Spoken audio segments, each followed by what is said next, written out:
السلام علیکم۔ Welcome to H H Islamic stories. آج کے واقعے کا موضوع ہے غریب مومن کا حج کا عجیب واقعہ۔ پرانے وقتوں کی بات ہے۔ عراق کا ایک شخص حج کا ارادہ کرتا ہے۔ اس کے پاس اتنے وسائل نہ تھے، لیکن دن رات محنت مزدوری کر کے اس نے حج کے لیے رقم جمع کی۔ اس زمانے میں بھی لوگ قافلوں کی صورت میں حج پر روانہ ہوتے تھے۔ قافلے روانگی کے دن ایک مخصوص جگہ پر جمع ہوتا۔ یہ جگہ اس کے گھر سے کچھ ہی دور تھی۔ روانگی کے دن جب وہ شخص اپنے گھر والوں سے رخصت ہوا تو سب کی آنکھوں سے آنسو بہہ نکلے۔ سب نے دعاؤں کے ساتھ اسے روانہ کیا۔ وہ تیز تیز قدموں سے قافلے کی طرف بڑھ رہا تھا۔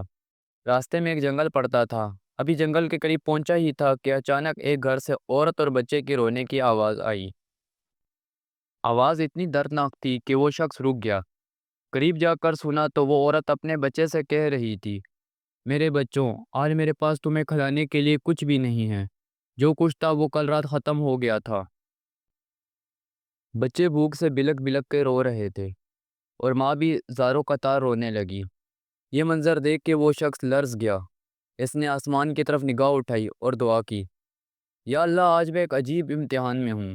ایک طرف تیرا گھر حج ہے اور دوسری طرف یہ بھوکا پیاسا خاندان۔ نہ میں تیری عبادت چھوڑ سکتا ہوں اور نہ ہی اس کو اس حال میں چھوڑ سکتا ہوں۔ یا اللہ، تو ہی میری رہنمائی فرما۔ اگلے ہی لمحے اس نے دروازہ کھٹکھٹایا۔ عورت باہر آئی۔ اس نے کہا، بی بی، میں نہیں جانتا تم کون ہو، لیکن تمہارے رونے کی آواز نے مجھے رکنے پر مجبور کیا۔ یہ لو میرے پاس جو کچھ ہے، اس سے اپنے بچوں کے لیے کھانے پینے کا بندوبست کر لو۔ وہ عورت روتے ہوئے بولی، اے اجنبی، پچھلے دنوں میرے شوہر کا انتقال ہو گیا تھا۔ اس کے بعد سے مصیبتیں ٹوٹ پڑی ہیں۔ اللہ تمہیں جزا دے اور تمہاری دلی مراد پوری کرے۔ حج سے بڑی مراد کیا تھی؟ لیکن وہ جانتا تھا کہ اب حج پر جانے کے لیے سرمایہ باقی نہیں رہا۔ وہ گھر واپس بھی نہیں جا سکتا تھا، ورنہ لوگ سوال کریں گے کہ حج پر گیا اور خالی ہاتھ واپس کیوں آیا۔ لہٰذا وہ شخص جنگل میں چھپ گیا اور حج کے دنوں کے گزرنے کا انتظار کرنے لگا۔ جب حج کے دن گزر گئے اور قافلہ واپس آیا تو وہ بھی قافلے میں شامل ہو گیا۔ راستے میں کچھ لوگ اسے دیکھ کر کہنے لگے، جناب، حج مبارک ہو، میں نے آپ کو زمزم پیتے دیکھا تھا۔ دوسرے نے کہا، میں نے آپ کو طواف کرتے دیکھا تھا۔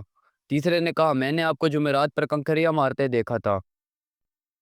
وہ حیران رہ گیا کہ میں تو حج پر گیا ہی نہیں، پھر لوگ کیوں میرے حج کی گواہی دے رہے ہیں۔ گھر پہنچا تو اہل خانہ نے بھی خوشی خوشی حج کی مبارکباد دی۔ وہ سب پریشان ہو گیا۔ آخر کار نیند میں اسے بشارت دی گئی، اے بندے مومن، تم نے اپنی نیت میں خلوص اور اصرار دکھایا۔ حج کی عظیم عبادت کو چھوڑ کر اللہ کی مخلوق کی خدمت کی۔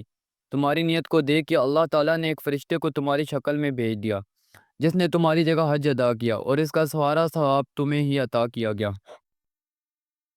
سبق: اللہ تعالیٰ نیت کو دیکھتا ہے۔ عمل کا دارومدار نیت پر ہے۔ اخلاص کے ساتھ مخلوق خدا کی خدمت کرنا بھی اللہ کے نزدیک عظیم عبادت ہے۔ اللہ تعالیٰ ہمیں اخلاص اور نیک نیتی کے ساتھ عمل کرنے کی توفیق عطا فرمائے، آمین۔ چینل کو لائک، سبسکرائب اور شیئر کر دیں ایسی مزید ویڈیو دیکھنے کے لیے۔